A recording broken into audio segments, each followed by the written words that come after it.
It's Wellness Wednesdays. It's Wellness Wednesdays, and today we are talking empathy.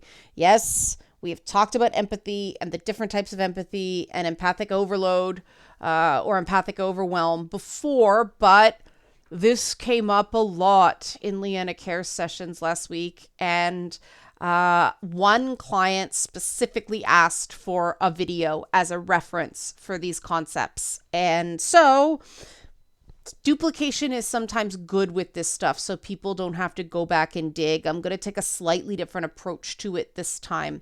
But yeah, empathy is a core of human communication, so it's important to understand it.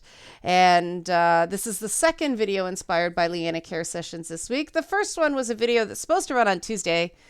Thanks for the wonders of YouTube's interface. It ran on Monday, and Monday's video ran on Tuesday. Doesn't really matter, but it was just sort of, machine, do not do my thinking for me. But you know what's coming. Help support this channel. Become a monthly patron, patreon.com/Liana K. Those monthly donations are super important. But also you can buy a one-time Liana Care session for someone who can use it and can't afford it. Coffee.com/Liana K. We need 3 donate sessions per week to keep up the current level. We've got at least one. I haven't checked today. I should have, but I hadn't checked today. I've been sort of, it's the beginning of allergy season. Yay. But okay, so empathy. You'll see different models with a different number of types of empathy, slightly different names. They all are basically different paths to the same place. The idea that one type of empathy is a reading of feelings that can become overwhelming, and the other is a processing power, and the two combined in various ways are what you want to strive for. Now, I use the 3-type system, and I use the terms that I find easiest to remember, but if you see other models, they're not wrong. They're just dividing things up in a different way. So the one I use is that you've got emotional empathy, which you'll see some places referred to as affective empathy, which is feeling other people's feelings. If someone's sad, you feel sad. If someone's angry, you start feeling, unsettled. If someone's scared, you're scared, so on and so forth. People to greater or lesser degrees pick up on the emotions of other people around them. People who are diagnosed sociopaths tend to have very low or no emotional empathy. They just don't feel that emotional connection to other people. Which is why they can be cruel to other people. It doesn't hurt them when other people are hurting. Now, the rest of society exists on a continuum. Some people, like me, are very, very high in this stuff, and we have to work to combat being overwhelmed by other people's emotions, other people's energies. There is a way to do that. And that's where the second type of empathy comes in, something called cognitive empathy, which is not feeling someone else's feelings, but putting yourself in the other person's shoes. This requires a certain amount of theory of mind, understanding different perspectives from different people, not just, okay, if I were in that situation, yeah, I'd feel this way, but also being able to see the perspective of somebody else who has had different life experiences and a different path than you. This is the type of empathy that it used to be believed people on the autism spectrum lacked in. More recent research indicates that might not be true. Certainly it's not true in all cases, hence the spectrum. But they think that possibly the cognitive empathy deficiencies were actually that social cues thing again, because once someone with autism understands why someone is upset, they care, right? The third type of empathy is actually a combination of the two. You have the feeling what someone else is feeling in the emotional empathy. You have the perspective taking, the putting yourself in the other person's place on an intellectual level. And the intellect helps funnel, process, and focus the physical or emotional feeding off, and you get something called compassionate empathy. You can be there, you can sit with someone, you can help someone through, you can support someone through a difficult time without being consumed or overwhelmed. And that can be taught, that can be trained. It also takes practice, right? It takes practice and experience to really feel for somebody going through a really difficult time and not have that consume you. I don't think anybody is innately good at combining the two. I think everybody has strengths and weaknesses in different areas. Blending the two together does take some trial and error. How with it you are with someone, how in it with someone you are, versus how appropriately distant you are. And it's different for different scenarios, right? It's different for different people. Some people really want you to be in there with them. Some people want strategies. They don't want to make anybody feel bad. They want solutions. I have found the vast majority of Liana Kares clients want a combination of both, which I have to stop myself from being super duper problem solver and let people get it all out before I go, okay, here's what you do, because that unburdening process can be really useful for a lot of people. And I'm a fixer. So I like to jump in and go, here's what you should do, but I got to make sure the person's finished. That is my correction process. That's what you have to do to get good at compassionate empathy. It's a constant check-in. It's a constant being aware of yourself, but also being very aware of other people. It requires a high degree of concentration and lack of distraction, which I think is why I like it. It's like real life video game. That's why I like video games. I have to focus on the video game and nothing else. So all the annoying shit that's going on in the real world goes away. Focus on video game. When I'm doing a one-on-one with somebody, it's very similar. It's just about their experience. It's not about anything else that's going on in the world or my life. I can focus, and I really, really enjoy that. I find it a good break from the overwhelm of crowds or really aggressive stances on traditional and social media and all that stuff. And that's another thing you have to be aware of, is your own limits and boundaries. If you're going to be someone who can be highly empathic, and not get overwhelmed. And that's one of the things that I admit irks me about the whole empathy thing, is some people treat it like a superpower. When in fact it's a double-edged sword. And I guess a lot of superpowers you could say are, but it's a responsibility. It's something you have to be very careful with.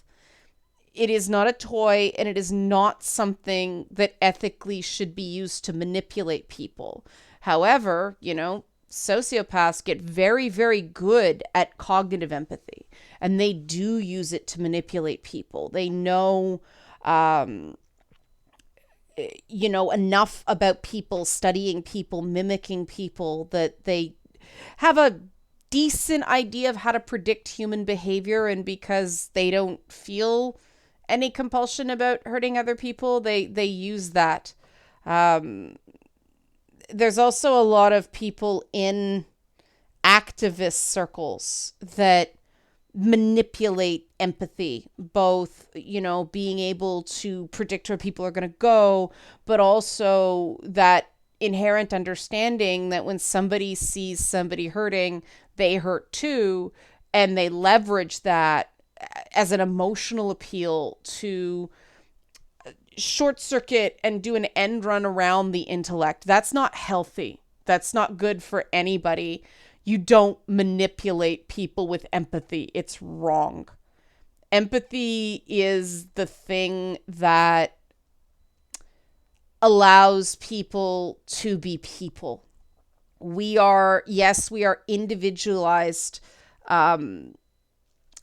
consciousness, but human beings do best in groups of some sort. And it is empathy that allows us to create art and accomplish tasks and, make interactive experiences like video games. It's a very, very important tool, but it can do a lot of damage, either by legitimate bad faith actors or when people get overwhelmed. Either they're overwhelmed because there's too much emotional empathy, or they fail to read the room, so to speak, because there's too much cognitive empathy and not enough sitting with the person. Now, the emotional empathy component seems to be the one that I am encountering people struggling with more, which is why I'm focusing on it more.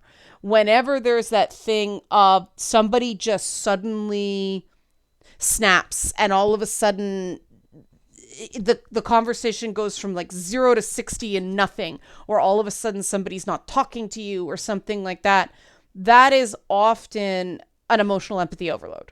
That, if you've ever had a person go, I can't deal with your drama, or I can't deal with everything being miserable with you, that is someone who is probably not uncaring. They care that you're upset. They just can't handle it.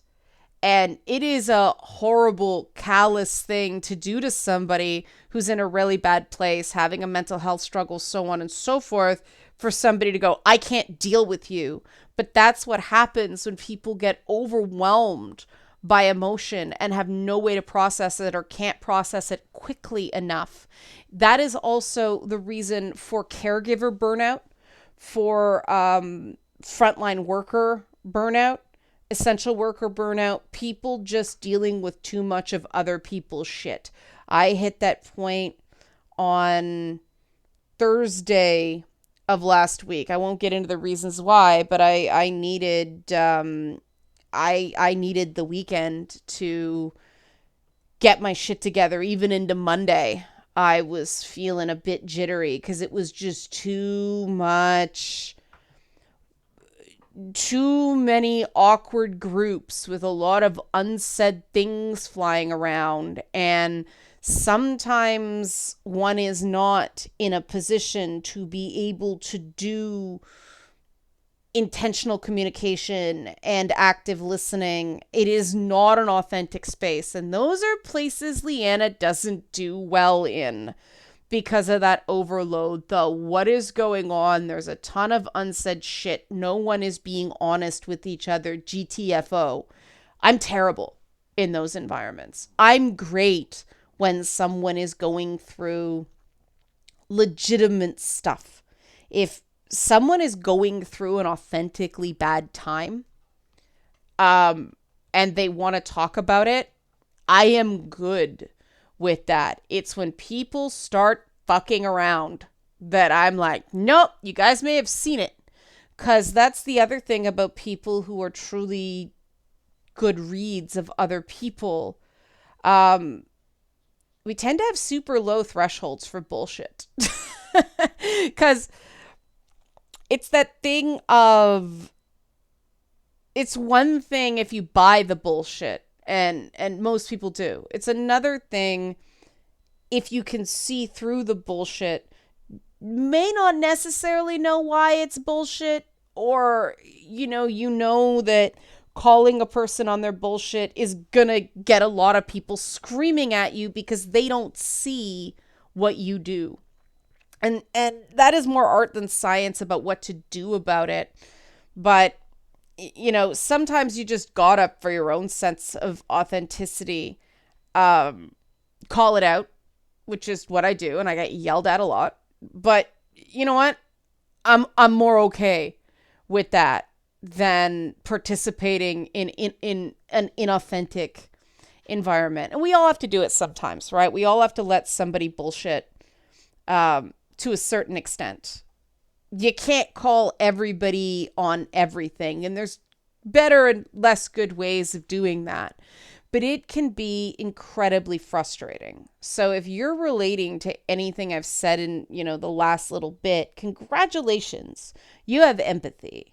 Now, what do you do about it so it doesn't leave you a smoldering wreck all the time? Because a lot of gamers are very high in empathy. That's why we get into interactive entertainment. I mean, we place a lot of very human, parasocial relationships with anime characters and video game characters who are in essence not real, but they look like a human and they sound like a human. And so we treat them like humans, right? And we start putting ourselves in the place of these fictional characters and feeding off increasingly nuanced motion capture performances, right? So here we are. And,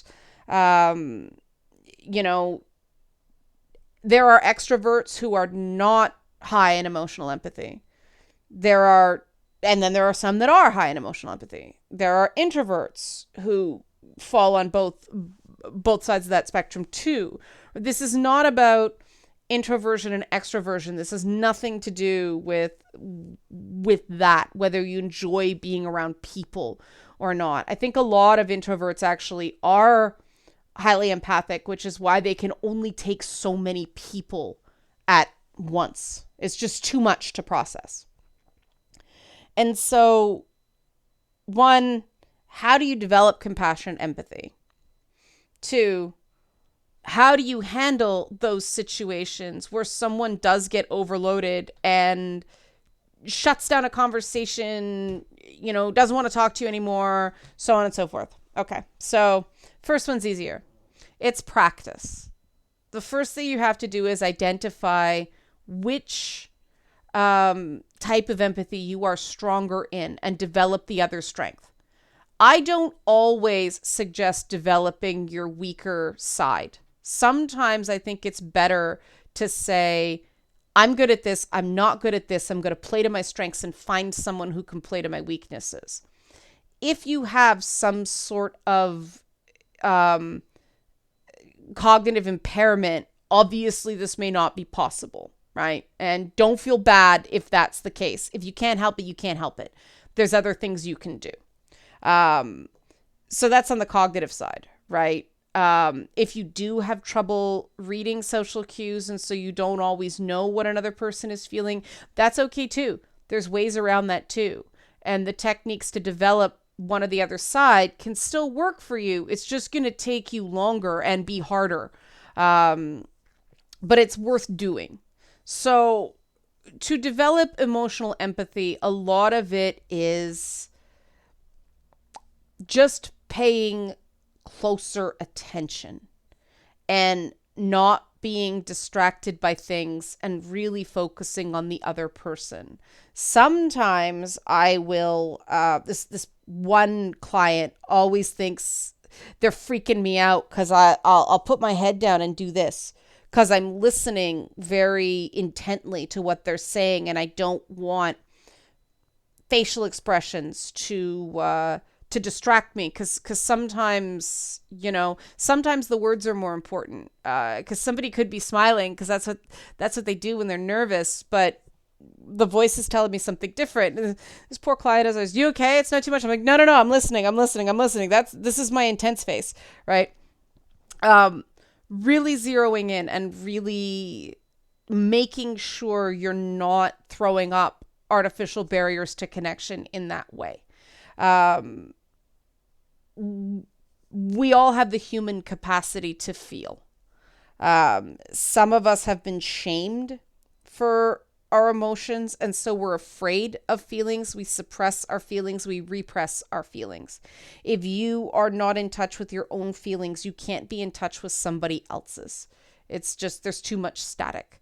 So being good with your own feelings and understanding your own feelings is a great way to get better at feeling someone else's, being more aware. And that, again, is not putting yourself in the other person's place. It is actually connecting to them emotionally. But like I said, you got to be comfortable with your own emotions, being comfortable feeling sad, scared, angry without your own feelings overwhelming you before you can take on someone else's and not get overwhelmed. Now, the vast majority of people don't need help with that. They need help with the cognitive empathy, how to process it.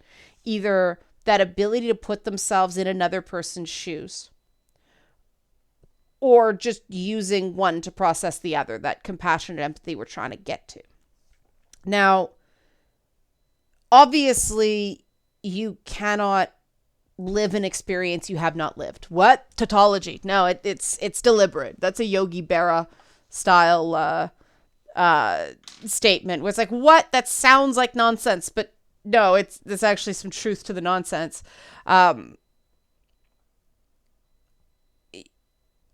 Every single one of us, well, I guess less and less, but for instance, the vast majority of us were raised as one gender or another, either male or female.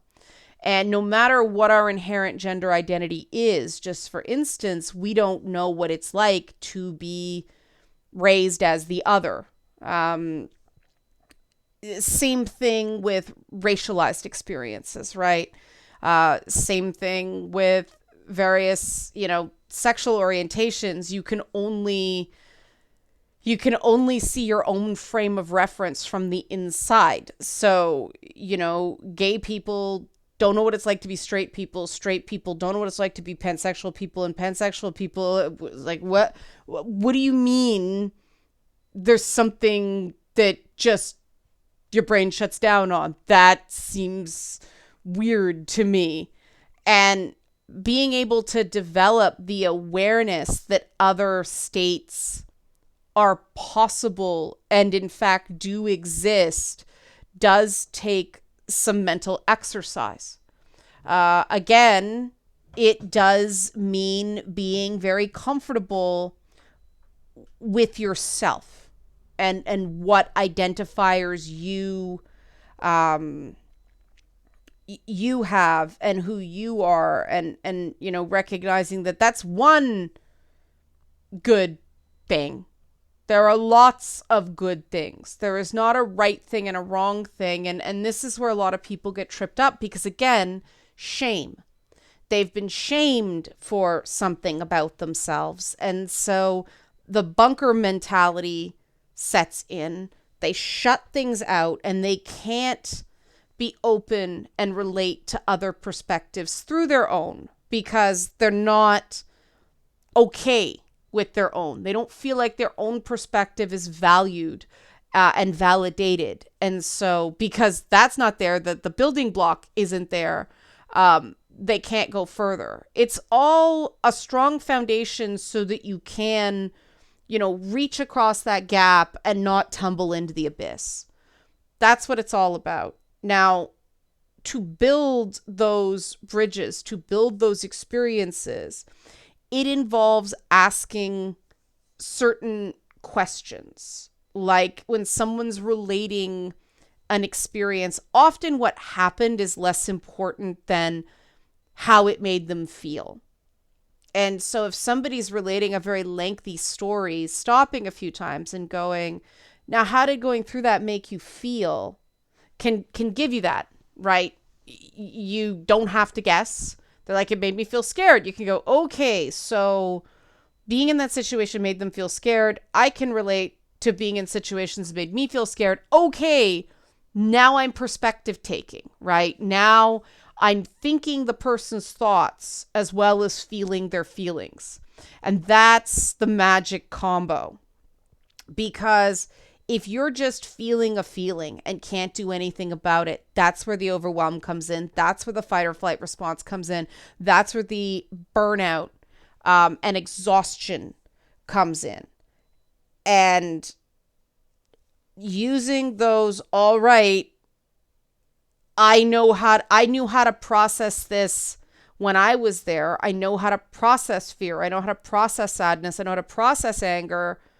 I'm going to use those tools so I can be with this person and not be overwhelmed and not lose sight of where I end and they begin. You know, that's how you do it. That's how you form compassion, empathy. That's when you can sit there when someone's angry and, you know, not take it personally, not feel like they're angry at you. That's how you can sit there when someone's really scared and you can feel your fear and relate to their fear and treat them with the appropriate level of gentleness and soothing, but not be overwhelmed by that fear yourself. That's how it's done. And it does take practice. I know one of the things that helped me get really, really good at it is Feedback Fridays. Because I'd have to, the nice thing about reading a comment instead of responding in the moment is I can read a comment, go, and process it. So then when it comes to record, I'm chill. I'm cool with it. I'm past it. I'll sort of recollect it for entertainment purposes, mimicking how I sort of felt at the time of like, you little so-and-so. But it's not actually consuming me the way it may have in the moment. And I find that feelings that I attempt to ignore, deny, or suppress just become stronger to the point that they start affecting and manipulating my reactions to things. And I don't like that. I like being conscious and deliberate in how I respond to things, not consumed by reactions I don't understand. Because I don't want to hurt other people. I don't want to, unnecessarily lash out at other people. And I don't like saying avoidable stupid things. We all say stupid things from time to time, especially when I'm just recording sort of, I have a few notes here, but most of it's freeform. I'm going to say things that come out the wrong way. And that self-compassion, that's the final block of compassionate empathy, is you have to know how to make mistakes yourself and recover for them. You have to learn how to forgive yourself. You have to learn to be kind to yourself. Now, the interesting thing about this is interacting with other people and supporting other people and getting that experience of how you feel when you see other people struggling with something. You tend to realize that you are more forgiving of other people than you are of yourself. And you start internalizing that and go, you know what? If somebody else was going through this, I wouldn't be beating them up in the way I'm beating myself up. Now, unfortunately, a lot of people go the other way. And this is something that really disturbs me about the modern world. And it's not the fault of the people who do this. This is what they've been taught as a survival instinct. But it's not healthy. It's poison in the long term. The idea that I had it rough, so should you. It's the exact opposite of I'd be more forgiving of another person. These are people that have been abused. These are people that have been bullied, and they did not get compassion when they were. They were victim blamed. They were shamed. They were made to feel weak and small and wrong. And they don't know any other experience but that. It is normalized for them. And so when someone else is going through a bad time, it's, yes, so suck it up. We have to have compassion for people who are at that part of their journey. And that's the thing about compassion, empathy. It doesn't just apply to people you like. It applies to people who bug the shit out of you. And you guys have watched his channel for a while know there are certain people that I'm just like, or I will just disagree vehemently with, right? I mean, an example that isn't personal, because I don't know them personally, haven't had a personal run-in, is J.K. Rowling, right? Let's use compassion and empathy with J.K. Rowling as an example to round out the segment. So anybody who knows anything about me knows I categorically disagree with J.K. Rowling's stances on trans issues and transgender people. Now, I can also recognize, based on markers in her writing and the raw emotional appeals couched as logic, something clearly very bad happened to her at some point. And she is clearly struggling with some things, like, you know, this idea. This is a classic example of perspective taking, this cognitive empathy thing. Oh, if girls are allowed to become boys when they're teenagers, well, who wouldn't become a boy? Well, J.K. Rowling, you only know that from your perspective. You don't know that from anybody else's perspective. And most women, I am not among them. I don't know what I would have done had that have been an option to me as a teenager. I might have taken it, and I might have been happier for it. Who knows? I don't know. Road not taken. But that's why I'm like, all right, I know how she's feeling about this, but I don't assume other people think the same way I do. I guarantee you most people would go, no, I'm not going through all that. I'm not, I'll deal with it. Like, there's parts I don't like, but there's other parts I really like the good outweighs the bad. No, I'm a girl, right? That's what most people would do. The fact that J.K. Rowling doesn't realize that that's what most people would do says a lot about her. Okay, I can empathize with that struggle. It's hard. Dysphoria is terrible, right? Even if she doesn't have active dysphoria, that sense of being wrong, at failing at something as core as gender sucks. Trust me. I know. I joke all the time that it's like, I am terrible at being a woman. That's a joke bedded in truth. I actually believe that. I'm shitty at the traditional feminine response. I can't do it. It's not me. And I stopped trying. And when I have to, oh Lord, is it not pleasant. Anyway. Then there's the inherent trauma, right? Something clearly very bad happened to her. Does this mean I'm going to go, oh, poor J.K. Rowling with all her millions at her castles? No. No, that's not compassion. That's being manipulated by her emotional appeals.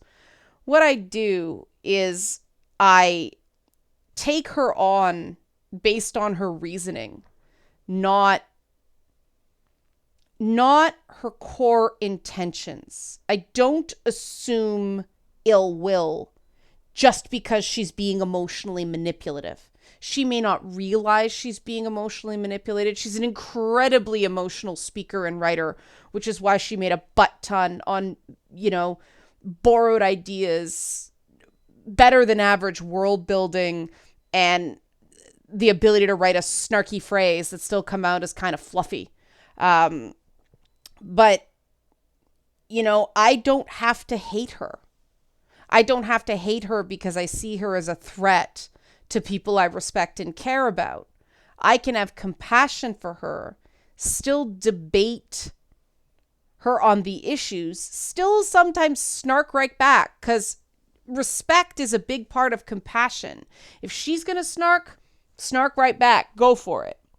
But I don't have to dehumanize her. I don't have to see her as something to be destroyed. She is a conveyor of ideas. And because I can have compassion for her, I am not feeding off her emotion. Part of the reason she drives people so crazy is people are picking up on her crazy. They're feeling her crazy along with her. And by crazy, I don't mean actual mental illness. I mean that manic, static-y, raw wound thing that comes off what she does. with this stuff. And people respond to that. People just react like, "La, get it away." And that's why I think there's so much animosity there, particularly because she happens to be going after a group that has a lot of trauma in their own right. And when two traumatized people who haven't made their peace with it are feeding off each other, you just get an emotional empathy feedback loop, and it goes ping, ping, ping, ping, ping. And that's why I find the stuff surrounding her so compelling, and yet something I have to practice a lot of. All right, emotional empathy goes in the right box, and cognitive empathy goes in the right box, and we have compassion for J.K. Rowling, even though I completely disagree with her stance and how she goes about things. That's how it works. Now, obviously, somebody who you like more, somebody you feel more easy compassion towards, you don't have to work that hard. You have to work harder on, processing the feelings with cognition so that you don't just feel so terrible for the other person you end up not being able to handle it.